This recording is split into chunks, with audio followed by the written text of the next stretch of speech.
This video is going to go over what are the 5 best close range weapons after the Season 2 Reloaded update for Warzone 2. We did get some slight adjustments to certain weapons inside this game, such as the Broadside shotgun and the MP5, but this video is going to go over the best options. Starting off at number 1, and the single best option in the game at the moment is the Vasniv.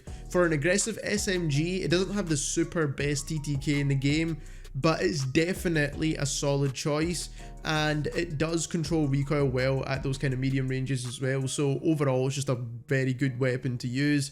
And overall movement on this gun is solid too. Now when it comes to the attachments here, you do actually want to use the Oterzat stock. I don't even know how you say that, but it's the one that gives you aim walking speed. It's going to give you insane strafe speeds, which is definitely something that's going to be handy in this game.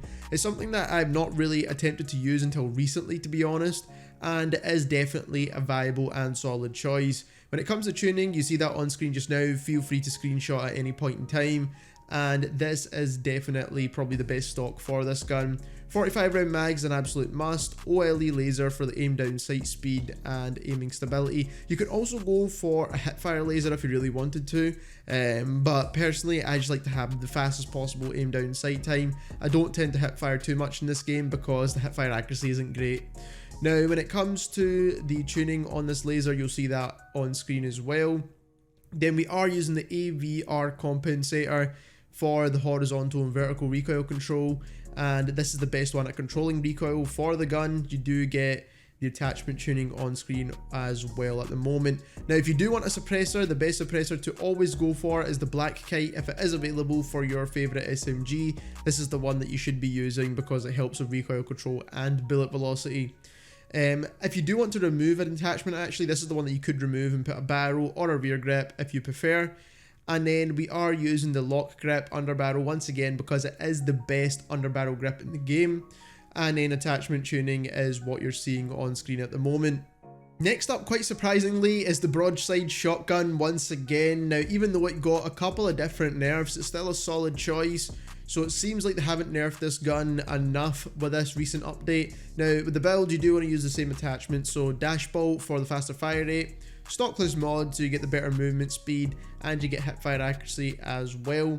You do want to use the point laser for better hipfire accuracy because that's the most important thing when it comes to shotguns. The Dragon's Breath rounds, of course, to get that incendiary damage, and then the 25 round drums, or you can use the 12 shell mags as well if you're playing maybe like solos or something. But this gun didn't really get much of a nerf. If you do try it out in game, you'll notice that, but they probably will go back in and nerf this very soon, but for the time being it's still a solid choice.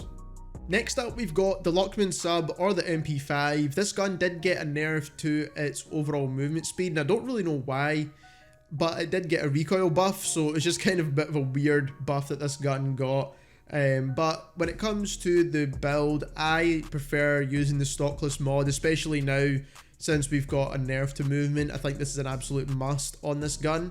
And keep in mind the base recoil control is going to be a lot better as well, so it's going to feel even better than it did before. We are using the 7mm laser. This is just going to help with the aim down sight speed. Attachment tuning is what you're seeing on screen at the moment. Then we are using the precision under barrel grip once again for the best possible recoil control. Attachment tuning I'll leave on screen once more for that one. I don't really want to talk too much about this grip because it is the best grip in the game. You can check the sim.gg website. AVR compensator because it does help with the recoil control. You can use the Black Kite as well, but I've noticed that this cons your aim down sight quite a bit, so definitely choose wisely here, whereas the compensator doesn't really con it too much. And then the attachment tuning is what you're seeing on screen at the moment for this gun. Now, another thing I do want to point out as well, if you do want to remove an attachment, the AVR compensator is something you can remove and attach something else like an optic or a rear grip. When it comes to mags, the 50 round drum mags are definitely the best choice. Now the 40 round mags are definitely very good as well. Both are actually very good for different reasons. You will get a bit more movement speed back in your weapon with the 40 rounds, so even in quads I can still recommend the 40 round mags because you do just get insane movement. Next up, we've got the MINIBAK SMG. Now pretty much all the fast TTK SMGs that have high recoil have been nerfed, so this is pretty much like the low recoil SMG season, besides the MP5 obviously. But The build on this has always been a weird one for me, but I am using this new stock that I was trying out on the Vasniv, but I'm also using it on the MINIBAK as well, just for the strafe speed bonuses, and then again attachment tuning is what you see on screen at the moment. We are using the demo X2 grip for the recoil control. You can also use the true TAQ grip as well for the aim down sight and sprint to fire bonuses. Both are solid choices, but this is the tuning for the demo grip for the recoil control benefit. We are using the OLE laser once again for the stability and the aim down sight speed with the tuning that you see on screen just now. Again, you can go for a hip fire laser if you really want to. Then we are using the black kite suppressor for this one. You can actually go for the AVR compensator once again for a bit more control, or you could choose the black kite. And I just wanted to show you the tuning for this suppressor if you wanted to choose it for some of your other weapons. And in the last attachment slot, I've always found a struggle, to be honest. I think the most one that I would recommend is an optic here, just to make sure you're landing your shots, but every other attachment's kind of pointless. The barrel's pointless, the underbarrel or ammunition grips are pointless, and the magazine doesn't really help too much, to be honest. It does con your aim down sight way too much. Last but not least, we've got a really weird one, and right now this is absolutely broken. This is the Bryson 800. Now, it might have just got nerfed today, or it's still running around as a pretty broken weapon because it pretty much one-shots at any range, essentially. And that is if the player has only got 2 armor plates. Now, if you've got 3 armor plates, it's a 2-shot kill, but it's still absolutely insane because it's pretty much out to infinity range, more or less, from what I can test within this build. So this is the attachments that you do want to use. So you do want to use the demo X50 tactical pump. It's just so that you can rechamber faster.